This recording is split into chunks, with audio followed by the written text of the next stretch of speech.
이 척추 측만증이 어떤 질환인지부터 설명해 주시죠. 네, 사람은 직립보행을 하죠. 우리가 진화 과정에서 인간만 똑바로 서서 걸어 다닙니다. 이렇게 되면서 팔은 자유로워졌지만 허리에는 아주 심각하게 문제가 많이 생기고 있습니다. 하중이 다 허리로 몰리기 때문이죠. 이러다 보니까 이 허리에 몰리는 힘이 허리 질병을 유발합니다. 더더욱이 현대인들은 대개 앉아서 생활하는 경우가 많죠. 직장에서도 학교에서도 앉아서 생활을 하게 됩니다. 이런 앉은 자세도 사실 허리에 상당한 무리를 주고 있습니다.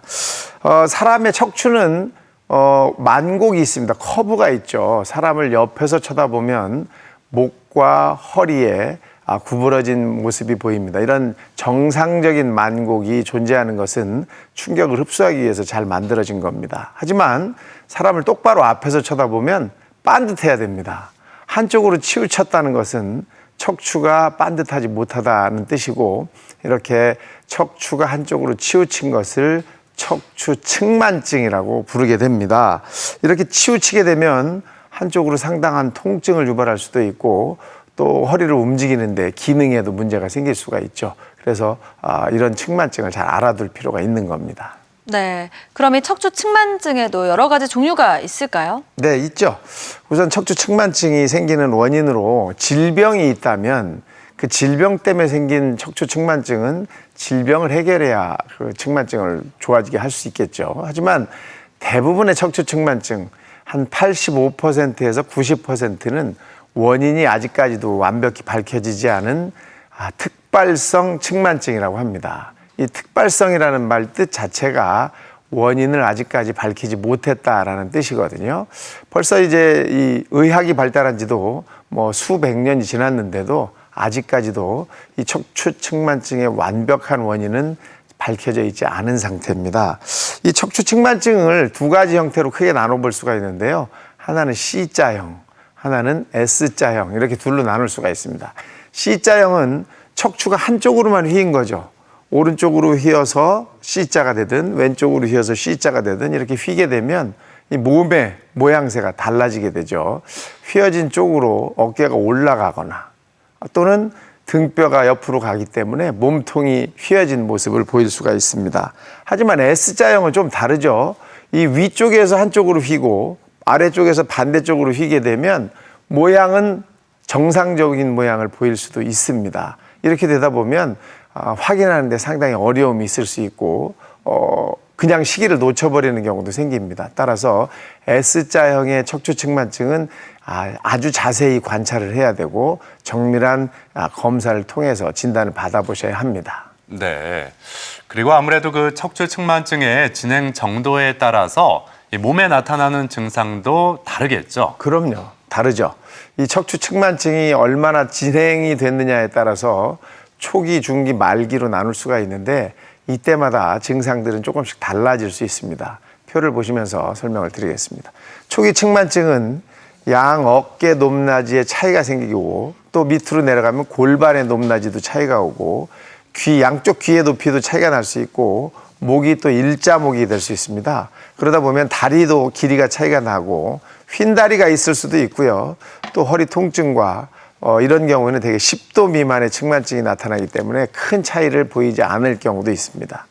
중기쯤으로 넘어가면 조금 더 이제 20도 정도의 측만증이 생겼을 때를 말하는데요. 상체를 앞으로 숙이면 등의 한쪽 부위가 튀어나오게 됩니다. 앞쪽에서 갈비뼈가 앞으로 튀어나올 수도 있고요. 양쪽의 쇄골과 어깨 높이가 차이가 더욱 커지게 되고 일자목 증상에서 경추가 퇴행이 되면서 더 아픈 통증이 올 수 있고요. 허리 통증, 디스크, 좌골신경통도 나타날 수가 있습니다. 다리가 휘어지기도 하죠. 또 말기로 가게 되면 이 말기 증상으로는 아주 심한 인체 불균형이 오게 되는데요. 한쪽 갈비뼈가 심하게 튀어나오게 되고 상체에 심한 굴곡으로 골반의 높낮이도 차이가 심해집니다. 걸음 걸을 때도 이상스럽게 걷게 되고 허리 통증과 두통도 유발하고 정상적인 목의 C자형 구조도 바뀌게 될 수 있고요. 휜다리 측만증, 휜다리도 5cm 이상으로 넓어질 수가 있게 됩니다. 이런 증상이 나타나면 상당한 통증과 구조적인 문제 때문에 옆 사람들이 쉽게 알아볼 수가 있는 상태가 되죠. 이때는 우리가 치료하기도 조금 힘든 상태가 되기 때문에 일찍 확인하는 게 좋습니다.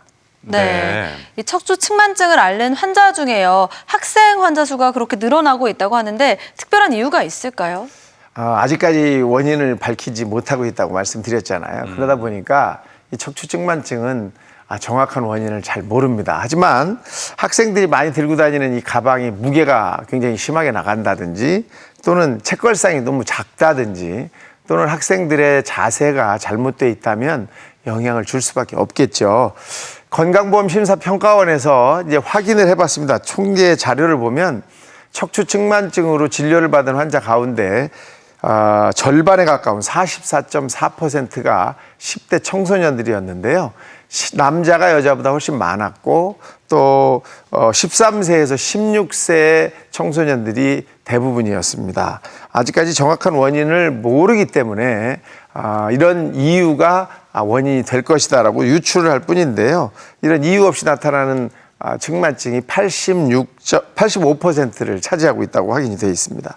우선은 이제 잘못된 자세를 유발하는 것들을 확인해 보면 핸드폰을 너무 오랫동안 본다든지 또는 태블릿 PC 같은 것을 장시간 이용한다든지 하는 IT 기기, 특히 모바일 IT 기기를 이용하는 것이 문제가 될 수 있고요.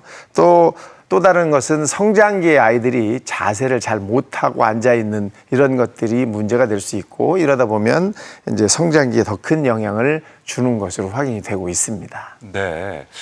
이 척추 측만증이 아주 심하지 않다면 이렇게 발견하기가 일상생활에서 그렇게 쉽지만은 않을 것 같은데요. 어떤 증상들이 나타나면 이거 척추 측만증이 있는 게 아닐까 의심해 볼 필요가 있을까요? 맞습니다. 이렇게 쉽게 발견하기가 어려운 경우가 많은데요. 초기 때는 더더욱이 변화가 별로 없기 때문이에요. 근데 거울을 보다가 한쪽 어깨가 올라가 보이네 이렇게 보인다거나 또는 여성분들 같은 경우에는 유방의 크기가 너무 차이가 나 보인다거나 또는 옷을 입었는데 한쪽으로 옷이 자꾸 흘러내린다거나 하는 것들이 보면서 이제 발견을 할 수가 있는데요. 또는 등이나 허리가 다른 쪽보다 더 튀어나온 경우도 있거든요. 이런 것들을 이제 목욕탕에서 옆 사람들이 발견해 주는 경우도 많죠. 그래서 쉽게 발견하기는 어렵고 조금 변화가 생길 때 나타나게 됩니다. 만약 측만증 환자가 척추가 너무 한 부위가 이 통증이 동반되면서 휘인 모습이 보인다면 이때는 다른 질병을 동반했을 가능성이 크기 때문에 정확하게 검사를 통해서 정밀한 진단이 필요합니다. 반드시 해보셔야 할 필요가 있고요. 측만증의 주요 증상으로는 어떤 것이 있느냐 하면 목이나 어깨에 남들보다 더 쉽게 피로감을 느낀다든지 통증이 생길 수도 있고요. 또 한 가지는 이 정도가 심해지면 한쪽으로 휘는 게 심해지면 이 가슴 쪽에 용적이 적어지기 때문에 폐나 심장이 상당히 영향을 받게 돼서 숨쉬기가 힘들다든지 또는 심혈관계 질환이 발생할 수도 있기 때문에 초기에 발견이 좀 필요합니다. 네. 증상 여러 가지 알려주셨는데요. 이번에는 스스로 체크할 수 있는 방법, 자가진단 리스트로 좀 정리를 해서 알아볼까요? 네, 자가진단 항목이 있죠. 한 10가지 정도가 있는데요. 이 중에 한두 가지만 확인이 돼도 정확한 검사를 받아볼 필요가 있습니다. 우선 먼저 바른 자세로 서 있을 때 좌우 어깨 높이가 비대칭이다. 또 옷이 한쪽 방향으로 자꾸 돌아가게 되는데요. 여성들의 경우에는 치마가 돌아가고요. 남성들의 경우에는 윗옷이 어깨 한쪽으로만 자꾸 내려가는 경우가 나타납니다. 세 번째, 엉덩이가 한쪽으로 튀어나와 보일 수 있고요. 또 허리를 구부렸을 때 한쪽 등이 더 튀어나온 그렇게 모양이 보입니다. 또 허리를 자주 삐끗하고 골반이나 다리에 자주 통증이 있을 수 있고요. 여섯 번째로는 의자에 오래 앉아 있으면 허리가 아프다. 또 일곱 번째로 다리 길이가 차이가 난다. 신발이 한쪽으로만 틀어지고 한쪽 바닥이 많이 닳는다. 또 유독 한쪽으로 기대 앉는 걸 좋아하고 반대쪽으로 기댈 경우 중심을 잘 잡지 못한다. 또 피곤한 증상이 심해서 조금만 걸어도 힘들어한다. 이런 10가지 정도 체크 항목이 있는데요. 이 중에 한두 가지만 있어도 반드시 정확한 검사를 받아보실 필요가 있습니다. 네. 네. 자, 이렇게 척추 측만증에 대해서 의심이 좀 생겼을 때 말씀대로 이렇게 병원을 찾아가서 검사를 받아봐야 될 텐데요. 네. 어떤 검사를 받아야 될까요? 아주 쉽게 하는 검사는 엑스레이 검사를 해보면 됩니다. 그래서 반드시 선 상태에서 엑스레이를 찍어보면 측만증은 금방 확인할 수가 있죠. 두 번째로 할 수 있는 검사는요, 전방 굴곡 검사라는 건데요. 손을 이렇게 모으고 앞으로 구부려 보는 겁니다. 이렇게 구부리면 등 쪽이나 허리 쪽이 한쪽이 올라오게 돼요. 이렇게 차이를 보이게 되는데 그걸 보면 또 쉽게 확인을 할 수가 있죠. 또 한 가지는 이렇게 반드시 서 있을 때 바지의 길이가 달라 보이거나 한쪽으로 내려와 있을 때 또 치마도 한쪽으로 치우친 것 같이 보일 경우에는 척추 측만증과 연관이 있을 수 있습니다. 이렇게 확인하기가 쉽죠. 네. 네. 그런데 척추 측만증 말고도요. 이렇게 척추 천만증, 전만증이라는 질환이 있더라고요. 네. 척추 전만증은 어떤 질환일까요? 척추가 양옆으로 휘는 것을 우리가 측만증이라고 하는데요. 척추가 이렇게 앞으로 휘거나 뒤로 휘는 것도 만곡증이라고 할 수가 있거든요. 이런 것들이 하나는 앞으로 휘면 전만증, 뒤로 휘면 후만증이라고 할 수 있는데요. 사실 원인이 여러 가지가 있죠. 우선 뒤로 너무 기대서 걸으시는 분들이 있습니다. 배가 많이 나오신 분들이라든지 임산부라든지 이런 경우에는 척추가 앞으로 이렇게 휘죠. 앞쪽으로 휘게 되니까 이걸 척추 전만증이라고 얘기하고요. 또 너무 엎드려서 일을 하시는 분들, 구부려서 일을 하시는 분들이나 컴퓨터를 너무 바짝 붙어서 열심히 본다든지 컴퓨터를 또는 스마트폰을 이렇게 앞으로 너무 바짝 붙여서 하게 되면 척추가 앞으로 이렇게 넘어가게 되잖아요. 그러면서 등 쪽으로 뒤로 이렇게 구부러지거든요. 이렇게 구부러지는 거죠. 그러면 이걸 척추 만곡증 중에서도 후만증이라고 얘기를 할 수 있거든요. 그래서 척추가 이렇게 앞뒤로 휘는 것도 병을 유발한다 또는 문제점을 유발한다는 것을 알 수 있고요. 이것들의 증상도 역시 통증이나 또는 디스크를 유발할 수가 있기 때문에 확인이 필요한 겁니다. 그렇군요. 예. 우리가 어떤 질환을 이야기할 때 이 합병증 이야기가 꼭 나오는데요. 이 척추 측만증도 합병증이 있나요? 많이 생길 수가 있죠. 측만증이 한쪽으로 너무 심하게 이렇게 휘는 경우, 예를 들어서 반듯하게 있어야 되는 척추가 양옆으로 8, 90도가 휘었다. 이렇게 되면 사람이 키에 문제도 물론 생기겠지만 안쪽에 있는 장기를 압박하기 때문에 상당한 문제가 생길 수가 있죠. 우선 심폐 기능에 장애가 올 수가 있고요. 두 번째로는 허리 통증이 훨씬 더 심해질 수가 있습니다. 세 번째로는 외형상의 모습으로 인해서 정신적으로 굉장히 큰 충격을 받거나 문제점을 가질 수가 있고요. 또 마지막으로는 이 체형의 변화가 계속 되다 보니까 이것으로 인한 점점 더 모습이 바뀌는 것들에 대한 이 문제가 생길 수가 있는 겁니다. 이렇게 큰 네 가지 문제를 유발할 수가 있습니다. 따라서 이런 척추 측만증이 있다고 확인된 청소년들은 나중에 더 큰 문제를 유발할 수 있다는 것을 반드시 아셔야 그래야 우리가 빨리 확인하고 어떻게 조치를 취할 것인지를 가질 수가 있게 됩니다. 반드시 합병증이 생길 수 있다는 사실을 기억하시면 좋겠습니다. 네. 이렇게 합병증까지 불러올 수 있는 무서운 질환이니까 빨리 치료를 해줘야 될 텐데요. 치료하는 방법도 알아볼까요?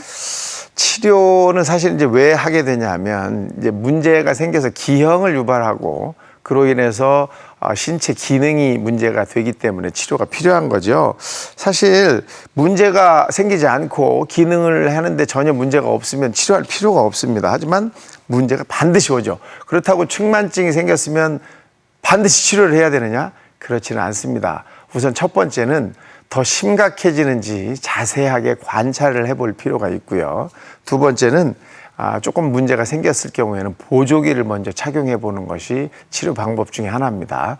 보조기로도 교정이 되지 않을 정도로 심각해졌을 때에는 수술적인 방법을 동원할 수도 있는데요. 사실 이 척추 측만증은 완벽한 치료 방법이 아직까지도 발견돼 있거나 또는 개발돼 있지 못합니다. 그래서 조기에 발견하고 조기에 이에 맞게 관찰과 그다음에 보조기를 착용하는 것이 굉장히 중요하기 때문에 어릴 때부터 확인을 하시는 것이 더 중요합니다. 네. 그렇다면 생활 속에서 이 척추 측만증을 극복할 수 있는 그런 자세 같은 것 없을까요? 있죠. 당연히 이제 이런 자세를 자주 해주시는 것이 굉장히 중요한데요. 먼저 스트레칭과 근력 운동을 하시는 것이 중요합니다. 그래서 척추가 문제가 생기기 시작할 때 근력이 충분해서 그걸 잡아줄 수 있다면 더 이상 진행되는 것을 막을 수가 있거든요. 따라서 정상적으로 할 수 있는 근력을 키울 수 있는 근력 운동과 스트레칭을 자주 해주시는 것이 좋습니다. 필라테스나 요가 같은 운동이 큰 도움이 되고요. 두 번째로는 바른 자세를 유지할 수 있도록 자꾸 도와주시는 거죠. 걸음걸이를 할 때도 똑바로 서서 걸을 수 있도록 자꾸 지도를 해주실 필요가 있고요. 또 앉은 자세에서도 허리를 똑바로 펴고 목을 앞으로 너무 굽히지 않아서 일자목이 되지 않도록 하시는 것이 굉장히 중요합니다. 이런 바른 자세를 통해서 척추 측만증을 조금 덜 진행될 수 있도록 할 수 있기 때문에 근력과 바른 자세를 유지하시는 것이 중요합니다. 네. 자, 건강톡톡 오늘은요, 척추 측만증에 대해서 알아보고 있습니다. 이번에는 시청자 여러분들이 궁금한 점을 하나씩 풀어보도록 할까요? 네. 자, 병원을 가보진 않았지만 아이가 척추 측만증이 있는 것 같아서 걱정입니다. 줄넘기와 수영을 시키고 있는데 이 운동들이 효과가 있을까요? 네, 걱정이 많이 되시겠네요. 예. 사실 아이가 허리가 아프거나 또는 척추의 모양이 조금 다른 것 같아 보이면 부모님들은 큰 걱정을 하시죠. 그런데 지금 말씀하신 줄넘기나 수영은 근력을 키우는 데도 큰 도움이 되고 또 스트레칭의 효과를 나타내서 원래 가지고 있던 자세를 회복시켜주는 데 도움이 되기 때문에 이 두 가지 운동을 시키고 있는 이 부모님은 굉장히 현명하신 부모님으로 생각이 됩니다. 다만 혹시라도 문제가 있는 것 같이 보이신다면 운동부터 시키실 것이 아니라 병원을 먼저 들러서 쉽게 확인해 볼 수 있는 방법들이 있으니까 한 번쯤 확인해 보시고 그에 알맞게 의사 선생님과 상의해서 이에 알맞는 운동을 지속적으로 시켜주시는 것이 더 큰 도움이 되지 않을까 싶습니다.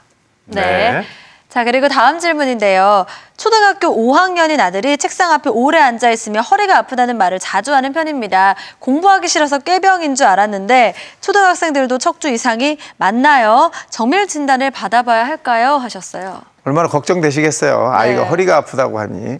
사실 아이들은 허리가 아프다는 소리 하는 경우가 많지가 않죠. 성인들은 장시간 일을 하거나 이미 이제 성장이 끝났기 때문에 허리 통증이 있다면 질병과 쉽게 연관을 지을 수 있지만 아직 성장기에 있는 아이들은 이럴 가능성이 적기 때문에 정확하게 확인해 보실 필요가 있습니다. 어머님, 아버님이 걱정이 되시니까 일단은 이제 병원을 한번 가보실 필요가 있는데요. 왜냐하면 척추 측만증이 생기거나 만곡증이 앞쪽이나 뒤쪽으로 생겨 있을 경우에는 나중에 합병증이 생기게 되고 특히 성장기 때 한번 시작이 된 것은 진행이 많이 될 수 있다는 사실 알아두실 필요가 있고요. 이 척추 측만증은 13살에서 16살 정도의 청소년기에 많이 나타납니다. 그러니까 지금 초등학교 5학년 정도면 시작이 될 수 있는 나이거든요.